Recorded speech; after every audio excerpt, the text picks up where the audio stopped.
નિંદા અસ્તુતિ ઉભય સમ. નિંદા અને અસ્તુતિ એ બંનેને જે સમાન સમજશે અને સાવધાનીપૂર્વક પોતાની મમતાને આમાં સમતા રાખીને સાવધાનીપૂર્વક પોતાની મમતાને પરમાત્માના ચરણમાં જોડી રાખશે, એ માણસ સજ બેલેન્સ કરી શકશે. વરના ત્રાજુ આમ તેમ થઈ જવાની પૂરી સંભાવના. તો એમ કહે છે, સંકલ્પ વિપલાત્મક, સંકલ્પ વિકલ્પાત્મક મન. મનની આ સીધી વ્યાખ્યા છે કે જેમાં સંકલ્પ પણ આવે છે અને વિકલ્પ પણ આવે. આ બંને જુગપદ નિર્વાહ કરતું મન એ સંકલ્પ અને વિકલ્પ મુક્ત થવા માટે શું કરી શકાય એની વાત થોડી કરી અને પછી આગળ વધવું. બાપ, મન એક રૂમાલ છે અને એમાં 5 ગાંઠો પડી ગઈ છે. કે આ મનની 5 ગાંઠો છે, એ જો છૂટી જાય તો મન બહુ ઉપયોગી છે. પણ આ મનની 5 ગાંઠ કઈ છે? અને એ ગાંઠ હું ને તમે કોઈ સાધુના સંગમાં જો છોડી શકીએ તો સંકલ્પ વિકલ્પ આ બધું જ ખલાસ થઈ જાય. અને ખલાસ થાય એટલે મનમાં એકદમ અમનપણું, એક શાંતિ, એક પરમ વિશ્રામનો અનુભવ. મારા ને તમારા મનની પહેલી ગ્રંથિ છે પૂર્વગ્રહની ગ્રંથિ. કોકના તરફ થઈ ગયેલો પૂર્વગ્રહ એ મોટામાં મોટી એક ગાંઠ છે. અને એ ગાંઠ કાં તો ખોટા સંકલ્પો કરાવે છે અને કાં તો શુદ્ધ સંકલ્પને વિકલ્પમાં ફેરવી નાખે. મારામ તો મારા મનમાં એક અમુક માણસો તરફ એક પૂર્વ ગ્રંથિ જ બેસી જાય અને પરિણામે મનનો રૂમાલ જે ઉપયોગી છે મન એ થોડો વિકૃત બને. એવા વિકૃત થયેલા મનને તુલસીદાસજી શઠ કહે છે. રામ ભજ સુન સઠ મના, એને શઠ કહ્યું, એને ખલ કહ્યું. બાકી મન ઈશ્વરની વિભૂતિ છે, પણ આ ગાંઠે એને વિકૃત પૂર્વગ્રહ. બીજી ગાંઠ મારા ને તમારા મનમાં હોય છે લઘુતા ગ્રંથિ. માણસ લઘુતા ગ્રંથિથી પીડાતો હોય છે. એક એવી ગાંઠ કે એને હંમેશા લઘુતા ગ્રંથિ પીડે. એ હંમેશા ઉદાસ જ રહે, ડિપ્રેસ રહે, થોડોક ઝૂકેલો રહે. આમાં હું પહોંચીને એક લઘુતા ગ્રંથિ, એ બીજી વિસ્તાર પછી પેલા નામ સાંભળ. ત્રીજી ગાંઠ રામચરિતમાનસમાં લખી છે, જડ ચેતન હી ગ્રંથિ પડી ગઈ. જડ અને ચેતનની વચ્ચે ગાંઠ પડી ગઈ છે.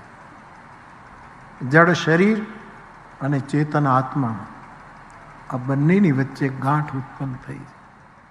એ ત્રીજી ગ્રંથિ. ચોથી ગ્રંથિ છે સાહેબ, આપણે ગામડામાં આપણે શબ્દ વાપરી મડાગાંઠ.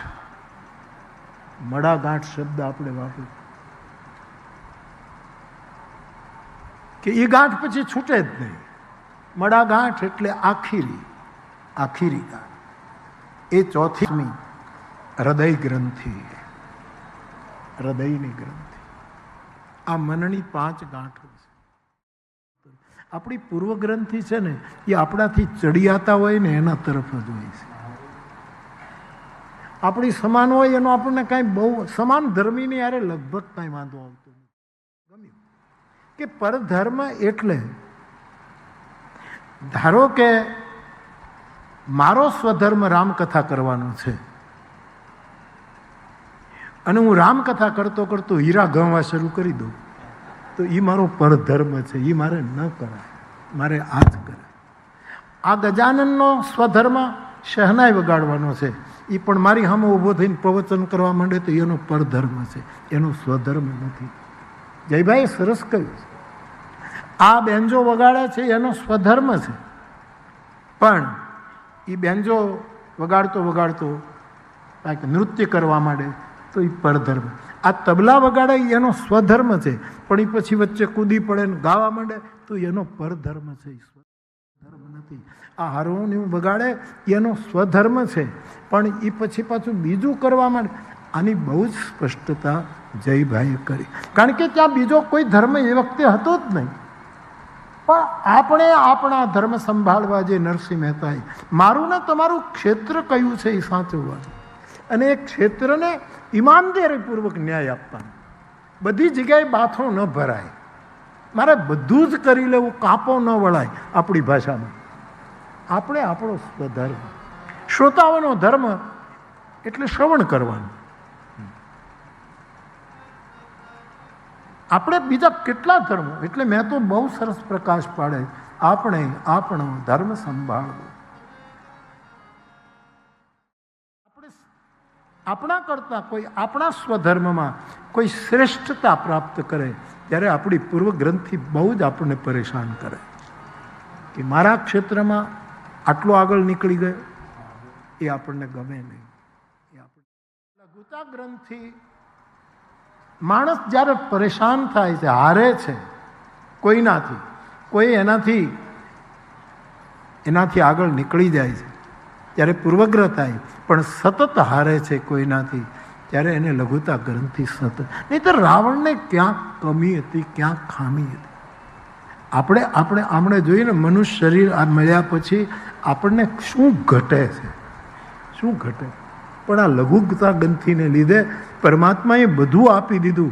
ઇજ્જત આપી છે, ગુજરાન ચાલે એટલા પૈસા આપ્યા છે, 2-3 પેઢીઓને વાંધો ન આવે એટલો એફડી કરી નાખ્યું છે, સારે ઠેકાણે પરણાવ્યા છે, છોકરાઓ સંસ્કારી છે, સમાજમાં ઇજ્જત છે, આપણો જે કંઈ વ્યવસાય હોય લોકો એને આદર આપે.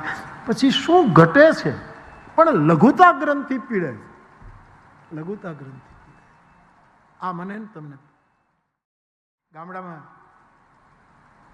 2 છોકરાઓ મેટ્રિકની પરીક્ષા આપવા ગયા, એમાં એક ભાઈનો છોકરો નાપાસ થયો અને બીજાનો લગભગ 90% માર્ક્સ લઈને પાસ થયો.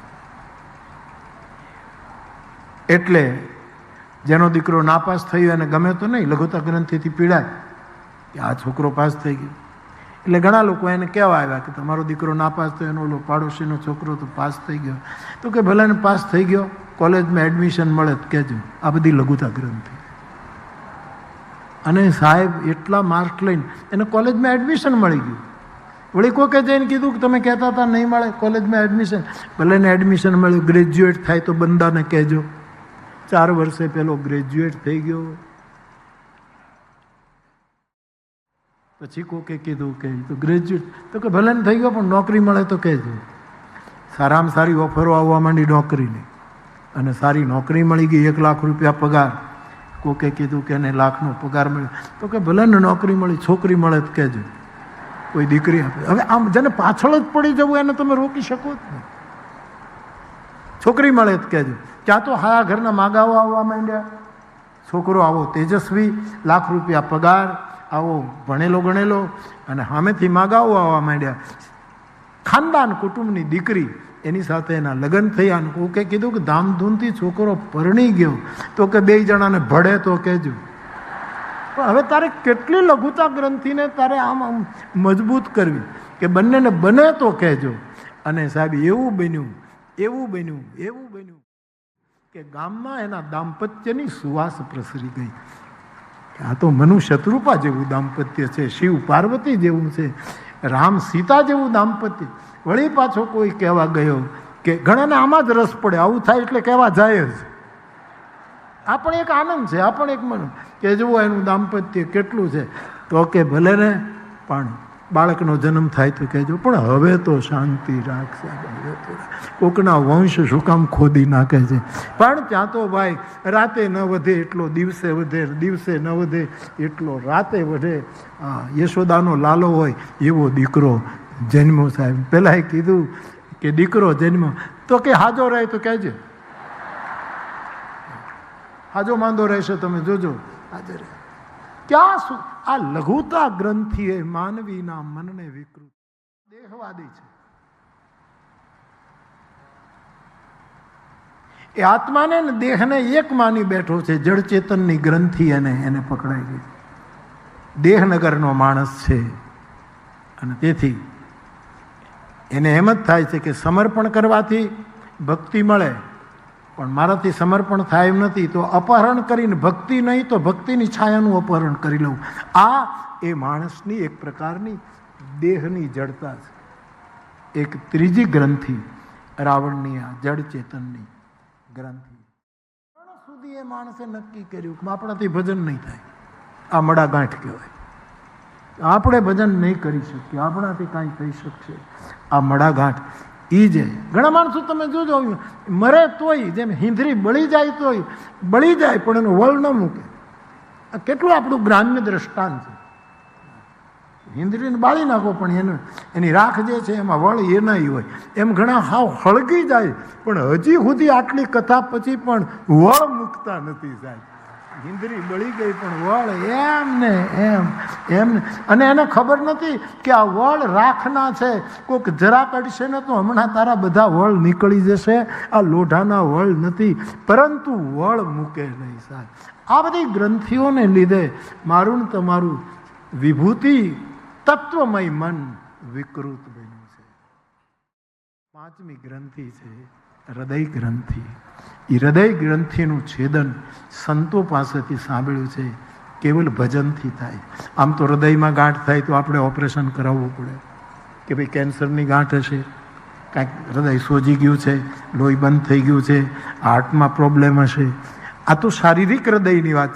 પણ અહીંયા હૃદયની ગ્રંથિ, જે ગ્રંથિથી ભગવાન મહાવીર મુક્ત થયા અને નિર્ગ્રંથ કહેવાયા, જે ગ્રંથિથી ભગવાન બુદ્ધ મુક્ત થયા અને નિર્ગ્રંથ કહેવાયા, જે ગ્રંથિથી જગદગુરુ આદિ શંકરાચાર્ય ભગવાન મુક્ત થયા, એ જે હૃદયની ગ્રંથિ છે એ ભજનથી ઓગળી જાય. આ તમે હૃદય ગ્રંથિ જે છે એ પરમાત્માના નામથી કે ભગવાનના ભજનથી પીગળી જાય. યોગીઓના હૃદયમાં પણ ક્યારેક અતિ આગ્રહને લીધે ગ્રંથિ પેદા.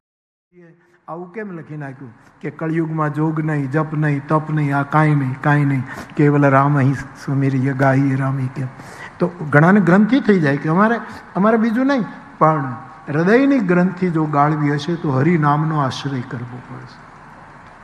એ જ એમાંથી મને તમને મુક્ત કરે. બાકીની બધી ગ્રંથિઓ હજી સારી છે પણ હૃદયની ગાંઠ માણસને જીવવા નહીં દે. આમ ઘણા લોકો નથી લોકસભામાં ચૂંટાય પછી 6 મહિના સુધી ક્લબોમાં જ ફરે, એક દિવસ સદસ્ય છું એ દેખાડવા માટે એક દિવસ સંસદમાં જાય. એ બધી કુંભકર્ણ પ્રવૃત્તિ છે સાહેબ, કે ગમે ત્યાં ફેર્યા કરે, કોઈ દિવસ હાજરી ન આપે સંદેશ. પણ મારું સભ્યપદ હજી છે, હું હજી સભ્ય છું એટલે એક દિવસ હાજરી આપી દઈ. એમાં એક દિવસ જાગે, બાકી 6 મહિના આમને રખડ્યા કરે, હૂતો રહે, ખાધા કરે, પીતા કરે, આવું જ. બાકી 6 મહિના હૂતો રહે એનો આ પ્રમાદ. ટૂંકમાં તમોગુણ સતત સૂતેલો રહી જાય. માણસની પાસે એકાદી સારી વિદ્યા હોય ને તો એ રામ દર્શન સુધી પહોંચી જાય. આપણી પાસે કંઈ જ્યોતિષ વિદ્યા શંકરે ઉપાડી, એ જ્યોતિષ વિદ્યાને લીધે એને રામના દર્શન થઈ ગયા. જ્યોતિષ વિદ્યાના આચાર્ય શંકરનો ચેલો બનીને કાક ભૂસંડી ગયા તો એને પગલે પગલે દર્શન.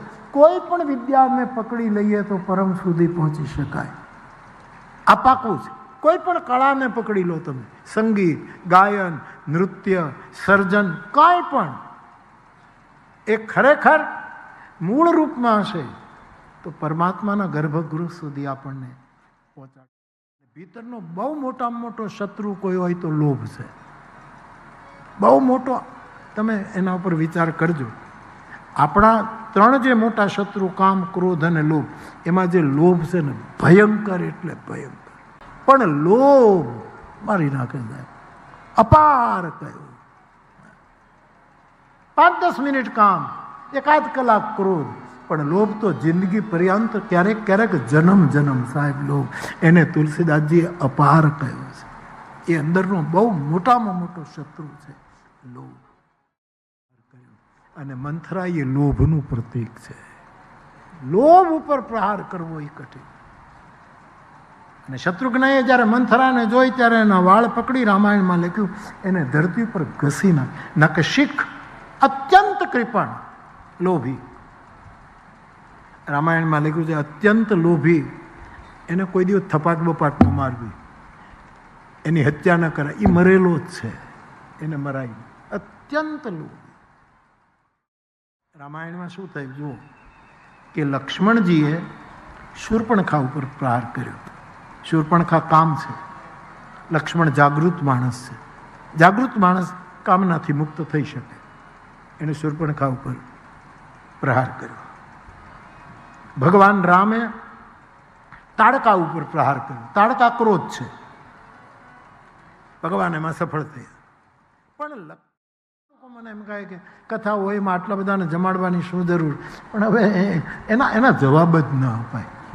3 ભાખરી કરીને રહોડું બંધ કરી અને એકાબીજા ચકલીની જેમ ખાઈને હોઈ જાય ને એને આ રહોડાની ખબર જ નહીં પડે કે આ રસોડા કેવા હોય છે. એને ખબર, કારણ કે મેં જોયા છે એવા કંજૂસ માણસ. 3 જ જણા હોય, નક્કી કરે તું કેટલી ભાખરી ખાઈશ, કે હું તો પોણી જ ખાઈશ, તો તું કે હું 1.5 ઉપાડી જઈશ, કે 1.5 ને પણ એ તમે ગણતરી તમે કરજો. એમ કરીને એ 3 ભાખરી કરે અને પછી એમાંય તે દરવાજો બંધ કરી અને ચકો લાવ્યો, ચોખાનો દાણો, ચકલી લાવી મગનો દાણો, એમ કરીને એ જે એને આવા અન્ન ક્ષેત્ર ખરેખર અમારા સાધુઓ જ કરી શકે.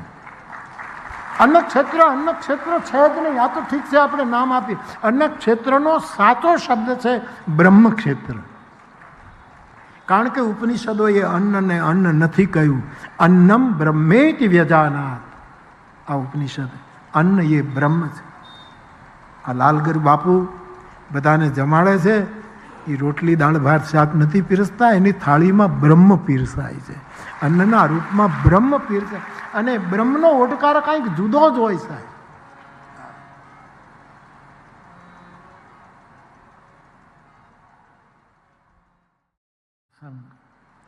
56 ભોગ વિશ્વામિત્રજી જમે અને પછી રામ એને મળ્યા. એટલે કે ઉપવાસ કરીને પણ હરિ મળી શકે અને સરખી રીતે પેટ ભરીને પણ હરિ મળી શકે. હરિને મળવું હોય તો આમાં ઉપવાસ કે પેટ ભરેલું કે ખાલી કાંઈ આડું આવતું નથી. એને મળવું હોય પણ એ બંને. હું તો આ સાધુને જોઉં એટલે મને એમ લાગે આ બધા તો કેવા વ્રતધારી સાધુઓ છે સાહેબ, પણ હસતા રહેશે. નહીં તો ઉપવાસ કરે નહીં, હસે નહીં, મોઢું બગાડીને જ બેઠા છે. અને આપણે હું ગુનો કર્યો એની પાસે બેવું, એના કરતાં તો 1 મહિનો સાબરમતી જેલમાં વયું જવું છે. હસે જ નહીં, મુસ્કુરાહટ જ નહીં. કારણ કે અતિશય અતિરેક તપ માણસને ચીડચીડ કરી મૂકે. આ તો ધન્ય છે આ સાધુઓ. વખાણ કરવા નથી કહેતો આ મહાત્માઓ, કે એના ચહેરા ઉપર મુસ્કુરાહટ એ મને ગમે. સાધુ હસતો હોવો જોઈએ સાહેબ. આપણે કંઈ ગુના નથી કર્યા કે એની પાસે જઈને આપણે આમે મોઢું ચડાવીને બેઠો હોય. આપણે શું એનું બગાડ્યું? એને રોટલા ખવડાવ્યા છે, આપણે દક્ષિણ આપી તો એ અમારી સામે મોઢું ચડાવ્યું. પણ એનું કારણ સંસારમાં હતા ને ત્યારે મોઢું નહોતા ચડાવી શકતા. એ બધી ખીજ હવે આપણા ઉપર ઉતારે છે સાહેબ, કે હવે ક્યાં કાઢવું. સાધુ હસતો હોવો જોઈએ, સાધુ પ્રસન્ન મુદ્રામાં હોવો જોઈએ. આ પ્રસંગે હું હંમેશા કહું કે ભારતનો સાધુ ગૃહસ્થની પાસે સંપત્તિ નથી માંગતો, એની સંતતિ માંગે છે કે તમારું સંતાન મને આપો. ભારતની સંસ્કૃતિ માટે, દેશના ગૌરવ માટે, યજ્ઞ રક્ષા માટે, સનાતન ધર્મની સેવા માટે, વેદ રક્ષા માટે, ગંગાની રક્ષા માટે તમારું બાળક આપો. આ માંગ છે. પોતાની પાસે બલા, અતિબલા નામની વિદ્યા હતી, એ રામને આપી. આ વિદ્યાનો એવો પ્રભાવ કે આ વિદ્યા જેની પાસે હોય એને લાંબા કાળ સુધી ભૂખ તરસ ન લાગે અને શક્તિ સચવાઈ રહે. ભગવદ્ ગીતાનો વૈશ્વિક સંદેશો છે કે ગમે તેવી પ્રાપ્તિ થાય તો પણ યજ્ઞ, દાન, અને તપ વિદ્વાનોએ છોડવા નહીં. આ ત્રણેય કર્મ માણસની બુદ્ધિને રિચાર્જ કરે. પરમાત્મા સાક્ષાત મળી જાય તો યજ્ઞ કરવું, પરમાત્મા સાક્ષાત મળે તો પણ દાન કરવું, પરમાત્મા મળી જાય તો પણ તપ છોડવું નહીં. આવો ગીતાનો આદેશ. યજ્ઞ કરવું, યજ્ઞ એટલે સ્વાહા, થોડુંક વાહવા પણ ઓછું કરી અને જીવનમાં સ્વાહાને વધારે સ્થાન આપવું એ યજ્ઞ છે. કોકને મીઠા વેણ બોલો, કોકની સામે મુસ્કુરાવો, આ બધું દાન છે. પૈસા હોય એ તો કરે, પણ જેની પાસે ન હોય એ કમસે કમ આમ દાંત તો કાઢે બીજાની સામે, એ મોટું દાન છે. મુસ્કુરાહટ દાન. અને તપ, આવું બધું કરતા હોય ને છતાંય લોકો આપણને હેરાન કરે ત્યારે હસીને સહન કરી લેવું એ તપ. આ ત્રણેય કરતા જ રહેવાનું, આપણી બુદ્ધિને સતેજ કરશે. આવું ગીતાકારે કહ્યું છે. માણસ પાસે સાધના હોય, સાધન હોય, શસ્ત્ર હોય, શાસ્ત્રો હોય, સૂત્ર હોય, મંત્ર હોય, પણ રામ અને લક્ષ્મણ ન હોય. રામ એટલે સત્ય અને લક્ષ્મણ એટલે ત્યાગ. સત્ય અને ત્યાગ ન હોય તો આ 6 વસ્તુ હોય તો યજ્ઞ પૂરા થતા નથી. યજ્ઞ સત્ય હોવું જોઈએ અને સમર્પણ હોવું, તો જ યજ્ઞ પૂરો થાય. અને ભરોસો રાખજો બાપ કે રામ આવે એટલે ત્યાગ આવશે જ, સત્ય આવ્યું એટલે ત્યાગ આવશે જ, લક્ષ્મણ આવશે જ. પડછાયા પકડાતા નથી. જે સત્યની ચોટલી પકડી રાખશે એ આખા જગતને પકડી લેશે. એને પછી યજ્ઞનો અધૂરા. સત્ય અને સમર્પણને જે પકડશે એ કૃતકૃત્ય થશે. કે શિષ્ય તો ગુરુને ફૂલ જ આપી શકે, ફળ તો ગુરુ જ આપતો હોય છે. જો દાયક ફળતા શ્રી ગુરુ ચરણ સરોજ રજ નિજ મન મુકુર સુધારી બર નવ રઘુબર વિમલ જસ જો દાયક ફલચારી. આપણે તો ફૂલ ચડાવી શકીએ, ફળ તો આપણો ગુરુ જ આપે. ગુરુ સેવા દીકરીઓ, સાસુ સસરાની સેવા કરજો. તમારા પતિની ઈચ્છામાં ઈચ્છા ભેળવી એની રૂખ પ્રમાણે જીવન વર્તન કરજો. તમારા કુળના જે ગુરુ હોય એની મર્યાદા સાચવજો. સાધુ પાસે બીજું શું માંગશો સાહેબ? માંગવું હોય તો આવું માંગો કે અમને દર્શન આપતા રહેજો, કારણ કે તમારા દર્શનથી અમારા પાપ ઓછા થશે. તમારી એક નજરથી અમારા કર્મ બંધનો કપાશે. તમારી એક મુસ્કુરાહટથી અમારા મોક્ષના માર્ગો ખુલ્લા થશે. વિદાય મને અત્યંત પ્રિય કે આ સાધુ જેમ આવ્યો હતો એમ જ જતો રહ્યો.